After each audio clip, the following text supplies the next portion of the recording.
संभल के विवाद पर आज देश की सबसे बड़ी अदालत में हलचल हुई और सुप्रीम कोर्ट ने निर्णय यह दिया कि जिला अदालत अपने यहां का इस मसले पर कार्रवाई स्थगित करे तब तक जब तक कि मस्जिद कमेटी अपना मुकदमा इलाहाबाद हाई कोर्ट में जाके दाखिल ना कर दे। फिर इलाहाबाद हाई कोर्ट तय करे ये मुकदमा कैसे चलना है, कहां चलना है, सेशन में चलना है या हाई कोर्ट में चलना है। यानी सुप्रीम कोर्ट ने कुल जमा इतना किया कि जो मसला सेशन कोर्ट में चल रहा था उसको हाई कोर्ट भेज दिया कि आप तय करो मसला कहां चलना चाहिए, कैसे चलना चाहिए, बस। और साथ में एक सात्विक सी बात कह दी कि कानून शांति व्यवस्था बनी रहे, सौहार्द बना रहे, जो स्वाभाविक है, सभी कहते हैं। वही बात चीफ जस्टिस ने भी कही। कोई बहुत अंतर नहीं आया। मुस्लिम पक्ष ये मांग लेके आया था कि सेशन की कार्रवाई को खत्म किया जाए और सर्वे की रिपोर्ट दाखिल ना हो, ऐसा निर्देश सुप्रीम कोर्ट दे दे। सुप्रीम कोर्ट ने ऐसा निर्देश नहीं दिया।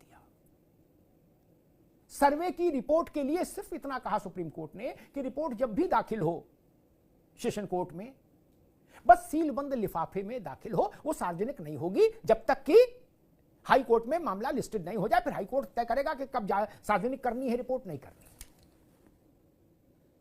कुल जमा आज इतना हुआ।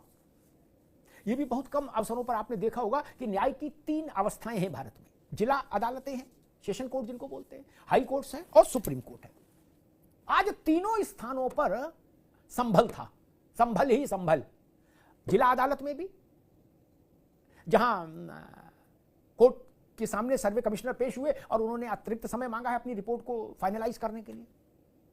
हाई कोर्ट में भी मसला था कि सीबीआई की जांच होनी चाहिए संभल हिंसा की, और सुप्रीम कोर्ट का मैंने बता ही दिया। एक ही विषय न्याय की तीनों सीढ़ियों पर एक साथ दस्तक दे रहा था आज।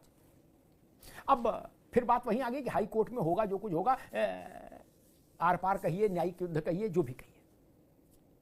लेकिन विषय ये कि सर्वे को खत्म कराना क्यों चाहते हैं मुस्लिम पक्ष के लोग या मस्जिद कमेटी के लोग? सर्वे में कोई तोड़फोड़ नहीं है, सर्वे में कोई ढांचा नहीं गिराया जा रहा, सर्वे में कोई समस्या नहीं पैदा हो रही है, धार्मिक क्रियाकलाप जो वहां चल रहे हैं वो भी बाधित नहीं हो रहे। फिर यहां भी समस्या, अजमेर में भी समस्या, ज्ञानवापी में भी समस्या, सर्वे ना हो क्यों? सर्वे से भय क्यों? क्या सर्वे अवैधानिक चीज है? नहीं। क्या सर्वे गैर संवैधानिक है? नहीं। क्या सर्वे गैर कानूनी कृत्य है? नहीं। क्या सर्वे असभ्य किस्म का कोई कृत्य है? नहीं। फिर सर्वे से ना इत्तेफाकी क्यों? और जो अदालत सर्वे के लिए आदेश दे दे उस अदालत के खिलाफ हो जाते हैं आप क्यों? आज विषय है कि सर्वे से इतनी शिकायत क्यों? सर्वे क्यों नहीं होना चाहिए? शरीर, आदमी के शरीर में भी कुछ समस्याएं होती हैं तो पता लगता है कि भाई टेस्ट करा लो, ये टेस्ट है, हो जाने दीजिए, क्या समस्या है? और अब तो जमीन के नीचे क्या है, कैसी संरचना है, क्या चीजें हैं, सामग्री है, इसको पता लगाने के लिए 1 फुट भी जमीन खोदने की जरूरत नहीं पड़ती। ऐसी ऐसी मशीनें हैं। जैसे सरल भाषा में समझिए, पेट के अंदर क्या गड़बड़ी है इसके लिए अल्ट्रासाउंड है, और ज्यादा फाइन ट्यून रिजल्ट चाहते हैं तो एमआरआई करा लीजिए। पेट का पूरा शीशे में फोटो जैसे आ जाए वैसा पेट खुल उस पर मशीन पर आ जाएगा, बिना कोई पेट की संरचना में हस्तक्षेप किए। तो वैसा ही अजमेर में, संभल में या भोजशाला में, सब जगह, ज्ञानवापी में, सब जगह हो जाए तो समस्या क्या है? अब वो दिन चलेंगे कि जब खुदाई होगी और सैकड़ों मजदूर लगेंगे और महीनों मलबा निकलेगा ना। अब कहीं खुदाई नहीं होनी और वैज्ञानिक दृष्टि से तय हो जाएगा कि इस इमारत की प्रकृति क्या है, ये हिंदू धार्मिक संरचना की इमारत है या मुस्लिम धार्मिक संरचना की इमारत है। ये आरंभ से एक ही स्वरूप में थी या इसके स्वरूप को बलात् परिवर्तित किया गया? क्योंकि ये सच है, भारत में शासकों की धार्मिक निष्ठाओं के आधार पर धार्मिक स्थलों में 3 चीजें हुई। या तो उनका संवर्धन किया, जब भारत स्वतंत्र गुलाम नहीं हुआ तो वो उस काल की बात कर रहा हूं। हिंदू राजा, हिंदू मंदिर, उनका संवर्धन राजाओं ने किया। कुछ जगह परिवर्तन हुए, और जब गुलामी का दौर आया, जब खिलजी से लेके और गोरी से लेके और एवक और टेबक सब आने लगे, फिर मुगल तक आए, तो फिर भारत के मंदिरों का ध्वस्तीकरण भी हुआ। ये उतना ही सच है जितना सच है कि पूरब में सूरज निकलता है। मुरादाबाद के गजेटियर को देखिए, उसमें सरकारी कागज और सरकारी नक्शे बताते हैं कि जामा मस्जिद पहले भगवान विष्णु का मंदिर थी। हरिहर मंदिर थी, इसके आसपास विष्णु शिव कुंड था, दुर्गा कुंड था, एक कुआं था, ये सब धार्मिक चिन्ह थे। नक्शे के साथ आपको मिलेगा उस सरकारी दस्तावेज में, नक्शे के साथ। और 18वीं शताब्दी में जो सर्वे हुआ था इसी जामा मस्जिद का, उस सर्वे में भी ये कहा गया था कि ये हिंदू इमारत के ऊपर बनाई गई मस्जिद है। उस सर्वे की रिपोर्ट भी उपलब्ध है, कहीं विलुप्त नहीं हुई, कहीं गई नहीं। तो फिर एक नए सर्वे से आपत्ति क्यों? फिर पुराना सर्वे मान लिया जाए क्या, जो पहले से है? और अगर नहीं तो नए सर्वे पर आपत्ति क्यों? जगह चाहे संभल हो और चाहे अजमेर। हमारे साथियों ने एक रिपोर्ट तैयार की, पहले इस रिपोर्ट को देखिए, फिर मेहमानों से परिचय कराते हैं और फिर बहस में चलते हैं।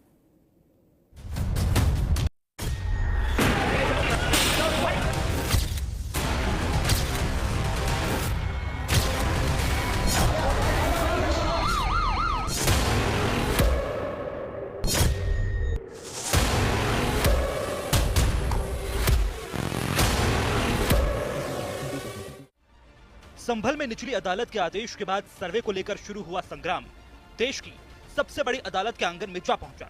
सर्वे को चुनौती देने वाली याचिका पर सुनवाई करते हुए सुप्रीम कोर्ट ने भी साफ और सख्त अंदाज में निचली अदालत की कार्रवाई पर रोक लगाते हुए कहा कि उनके आदेश में हमें कई आपत्तियां मिली हैं, लिहाजा ट्रायल कोर्ट इस मामले में अब कोई कार्रवाई न करे। वहीं सुप्रीम कोर्ट ने मुस्लिम पक्ष को हाई कोर्ट जाने का निर्देश दिया है। सुप्रीम कोर्ट में भी इस मामले की अगली सुनवाई अब 6 जनवरी को होगी। मैं समझता हूँ एक तो सबसे अहम बात ये हो गई कि जो सूट है, सिविल सूट संभल डिस्ट्रिक्ट कोर्ट में, उसकी जो प्रोसीडिंग है वो स्टे हो गई जब तक हाई कोर्ट डिसाइड नहीं करता है। जो अपील फाइल करेंगे Jama Masjid committee Allahabad high court के सामने, और 19 नवंबर 2024 के ऑर्डर को चैलेंज करते हुए, एक तो ये बहुत इंपॉर्टेंट है। दूसरी इंपॉर्टेंट बात यह है कि अगर कोई एडवोकेट कमिश्नर की रिपोर्ट है, जो सर्वे उन्होंने करा था, वो रिपोर्ट भी एक तरह से उसको पब्लिक नहीं हो सकती, उसको सील कवर में रखने के लिए कहा है सुप्रीम कोर्ट ने। तो एक तरह से जो भी फैसला 19 नवंबर का हुआ था वो अभी तक उसकी सारी कार्रवाइयां स्टे सुप्रीम कोर्ट ने कर दिया है जब तक इलाहाबाद हाई कोर्ट डिसाइड नहीं करता है चैलेंज। और तीसरी एक अहम बात और ये है कि सुप्रीम कोर्ट ने बहुत ही स्पेसिफिक डायरेक्शन दिए हैं डिस्ट्रिक्ट एडमिनिस्ट्रेशन को कि आप पीस एंड हार्मनी मेंटेन करें, पीस कमेटीज बनाएं, तो अमन और शांति को मेंटेन करें। बहुत अच्छा फैसला है। जो माँ की मॉस्क कमेटी वो पहुंची थी, ऑनरेबल सुप्रीम कोर्ट ने उनको कहा है कि आप इस मामले को लेकर इलाहाबाद हाईकोर्ट अप्रोच करिए और जो भी आपको रेमेडी अंडर लॉ है आप उसको अवेल करिए। साथ ही साथ ऑनरेबल सुप्रीम कोर्ट ने कहा है कि अगर 3 दिन के अंदर आप याचिका दायर करते हैं, जब भी याचिका दायर करते हैं तो 3 दिन के अंदर लिस्ट हो, तब तक लिए ट्रायल कोर्ट की प्रोसीडिंग रुकी रहेगी और एडवोकेट कमिश्नर महोदय अपनी रिपोर्ट सील कवर में दाखिल करें। सुप्रीम कोर्ट ने हाई कोर्ट से भी कहा कि मस्जिद कमेटी की याचिका लिस्ट होते ही 3 दिन के अंदर सुनवाई करें। वहीं सर्वे रिपोर्ट को सीलबंद लिफाफे में पेश करने के निर्देश दिए हैं। वहीं सर्वे को लेकर हुई हिंसा और संग्राम पर सुप्रीम कोर्ट ने प्रशासन को भी शांति व्यवस्था कायम करने की नसीहत दी है।